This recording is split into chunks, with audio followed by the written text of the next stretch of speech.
Good morning, सुप्रभात, किम छो, सलाम। उम्मीद है आप सब लोग बेहतर होंगे, अपना ध्यान रख रहे होंगे। देखो बेटा, ना कई बार क्या होता है ना कि हम बहुत सारे सपने होते हैं हमारे, बहुत सारी ऐसी इच्छाएं होती हैं जिन्हें हम पूरा करना चाहते हैं, कोशिश भी करते हैं।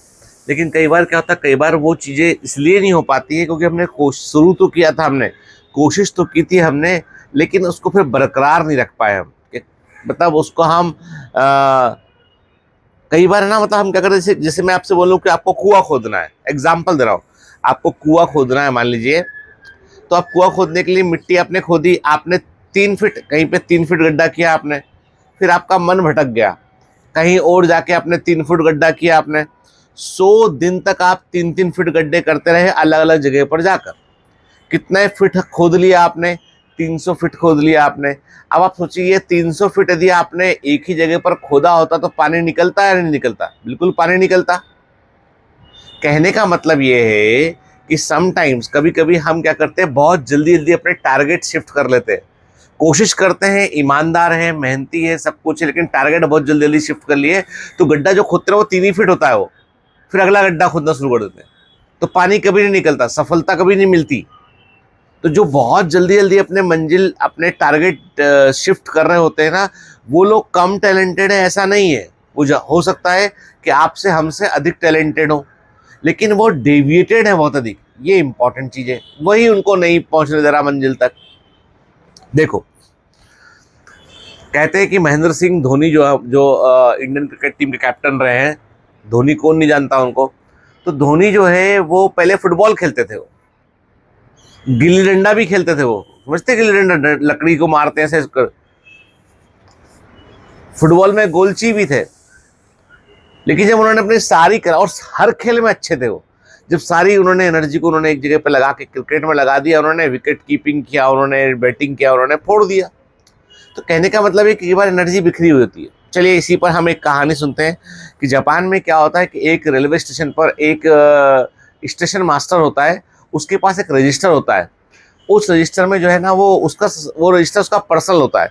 उस रजिस्टर में वो जिन लोगों से मिलता है, जिनसे स्टेशन में बात करता है, उनके नाम लिखता है अधूरे। किसी का नाम लिखा, मान लो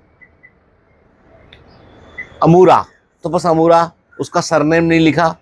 किसी का सरनेम लिखा होशिमिटो, तो आगे का नाम नहीं लिखा। किसी का नाम कोडवर्ड में लिख दिया। तो ऐसे अधूरे अधूरे नाम लिखे होते हैं उसमें, मतलब जो लगता, देख के लगता है किसी काम के नहीं वो नाम, ऐसे अधूरे अधूरे नाम लिखे होते हैं। तो रजिस्टर वो बड़ा पर्सनल संभाल के रखता है हमेशा वो। एक दिन उसका एक असिस्टेंट आता है, उसको वो जल्दबाजी में कभी भूल जाता है रजिस्टर वो, तो असिस्टेंट आता है, उसको वो रजिस्टर मिलता है, वो देखता है इसमें ढेरों नाम लिखे हुए हैं, पर आधे आधे अधूरे अधूरे नाम लिखे हुए हैं। तो वो सोचता, पूछूं तो सही एक बार अपने सीनियर से कि साहब ये क्या है, कोई सरकारी कोई चीज़ तो नहीं है जो मुझे पता ना हो। तो पूछता ये क्या? तो कहना नहीं, ये मेरा पर्सनल है। बताओ तो सर ये है क्या? बोलता है ये कुछ नहीं, ये वो उन लोगों के नाम है जिनके लक्ष्य अधूरे रह गए, जिनके सपने अधूरे रह गए, जो अपने लक्ष्य को पा नहीं पाए, जिन्होंने जो सोचा वो हासिल नहीं कर पाए। मतलब अधूरे सपने वाले लोगों के नाम है, इसलिए उनके नाम भी मैंने अधूरे लिखे हुए हैं। तो ये पागल है क्या? वो सोचता है वो। बोला अच्छा, ये आखिर में कुछ लोगों के नाम आपने जो है वो लिखने के लिए केवल आपने जो है ना, मतलब एक बॉक्स बनाया हुआ, आपने अभी नाम नहीं लिखा इसमें आपने, तो ये क्या है? ये उसने कहा ये वो लोग होंगे जो लोग अपने मंजिल को पा लेंगे, अपने लक्ष्य को हासिल कर लेंगे। तो उनके नाम कागज में लिखने की जरूरत नहीं है, उनके नाम किसी डायरी या कागज में नहीं लिखे जाएंगे, वो इतिहास में लिखे जाएंगे। पूछता है वो कि ये नाम आपने कहाँ से लाए आप, ये अधूरे नाम? उन्होंने कहा स्टेशन में जितने लोगों से मिलता हूँ ना, स्टूडेंट से मिलता हूँ, किसी से मिलता हूँ, पूछता हूँ कि आप कहाँ जा रहे हो, क्या करना चाहते हो लाइफ में, वो बताते हैं। फिर उनको मैं 4-5 साल के बाद ट्रैक करता हूँ उन्होंने किया क्या, तो मालूम चलता है कई लोग तो कुछ ही नहीं कर पाए, छोड़ दिए। एक स्टूडेंट था, उसने कहा था कि मैं एक बड़ा अफसर बनूंगा, मेहनत कर रहा हूँ एग्जाम की, और फाइनली उसने जो है वो कहीं पर जाके फूलों की दुकान खोल ली उसने। एक लड़का था जिसने कहा था कि मैं एक बड़ा सा बिजनेस शुरू खड़ा करूंगा, अपने फादर के बिजनेस को बड़ा करूंगा, और उसने फाइनली जो है वो एक कहीं छोटी नौकरी ज्वाइन कर ली उसने। तो उसने कहा कई लोग ऐसे होते हैं जो सोचते कुछ हो रहे, करते कुछ हो रहे, ना मन का करते हैं। तो जो पैशन नहीं होगा तो मन का नहीं होगा, तो आदमी को पैशन नहीं होगा, पैशन नहीं होगा तरक्की नहीं मिलेगी, फिर जीवन भर उस काम को दोष देते रहेंगे वो। तो उसका बोला था कि ये था कि मतलब कहने का ये है कि नंबर एक तो ये है कि आपने जो सोचा है ना उससे डेविएट मत करो। नंबर दो ये है कि यदि आप सोच के उस पर पथ पर आगे बढ़ रहे हो तो रोज में इंप्रूवमेंट करो। अब कई बच्चे बोलेंगे सर आप भड़काते हो बच्चों को, बोलते हो नीट के लिए जो बच्चा है वो पागल हो जाए, वही करना ही। ऐसा नहीं बोलता मैं कहता हूँ अपने आप को एक टाइम लाइन दो, समय डिसाइड करो कि ये समय सीमा है, इसके अंदर मुझे इसे अचीव करना है, इस समय सीमा के अंदर मुझे अचीव करना है, और उसके लिए अपने आप को हर दिन 1% इंप्रूव करो। आप 100 दिन से भी कम समय में 100% इंप्रूव कर जाएंगे। आप ट्रैक पर रहना पड़ेगा, रणनीति बनानी पड़ेगी। वॉर केवल मन में इच्छा रखने से नहीं जीते जाते। कोई भी वॉर को जीतना है तो मन में केवल इच्छा रखने से वॉर नहीं जीतोगे आप। वॉर जीतने के लिए प्लानिंग करनी पड़ेगी, रणनीति बनानी पड़ेगी, तो आप वॉर जीत पाओगे। आप आई बात समझ में? एक प्रॉपर प्लानिंग करनी पड़ेगी। देखो अमेरिकन जो डिफेंस है, आर्मी है, बहुत स्ट्रांग है, बहुत स्ट्रांग है वो। लेकिन उन्होंने जब वेनेजुएला के राष्ट्रपति को उसके घर से सोते हुए उठाया ना, उठा के ले गए, मतलब वेनेजुएला एक कंट्री है, उसके प्रेसिडेंट को वो सोते में उठा के ले चले गए, वो अमेरिका ले गए। तो इसके लिए उन्होंने कई महीनों की प्लानिंग की। उन्होंने राष्ट्रपति भवन जैसे वेनेजुएला का वैसा वैसा उन्होंने अपने एक जगह पे घर बनाया, कैसे इंटर करना है उसकी प्लानिंग की। बहुत बड़ी प्लानिंग के बाद वो एग्जीक्यूट कर पाए।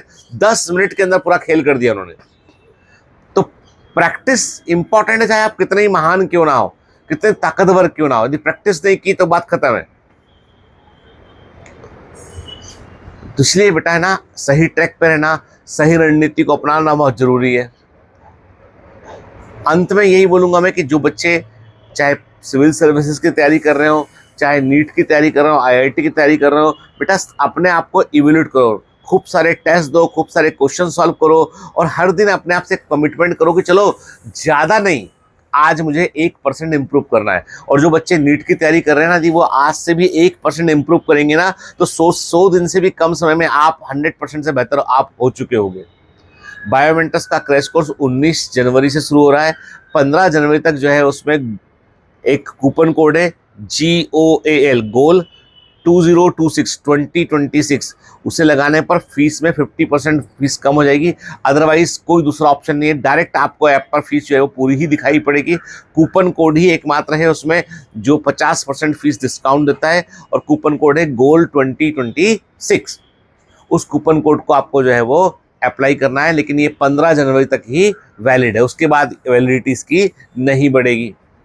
फिर टारगेट बैच के जो बच्चे हैं उनको भी मैं क्लियर कर दूं कि बेटा आपका क्रैश कोर्स, यही क्रैश कोर्स आपको भी मिलेगा, लेकिन वो आपको 18 मार्च के बाद मिलेगा। यदि आपको अर्ली एक्सेस चाहिए तो भी आपको उसको लेना पड़ेगा, नहीं तो आप इंतजार कीजिए, अपना कोर्स पूरा होने दीजिए। और टारगेट बैच का कोर्स जो है फरवरी के लास्ट वीक में या मार्च के फर्स्ट वीक में वो सिलेबस पूरा होगा, डिपेंड करता है कि कितना बचा हुआ उस पर, ठीक है, तब वो पूरा होगा। समझ गए बात को आप? ठीक है, तो हम डेविएट करना नहीं चाहते हैं आपको, इसलिए हम आपको बता रहे हैं, लेकिन जिनको अर्ली एक्सेस चाहिए तो दे हैव टू पे, नो ऑप्शंस अदर, ठीक है ना, क्लियर।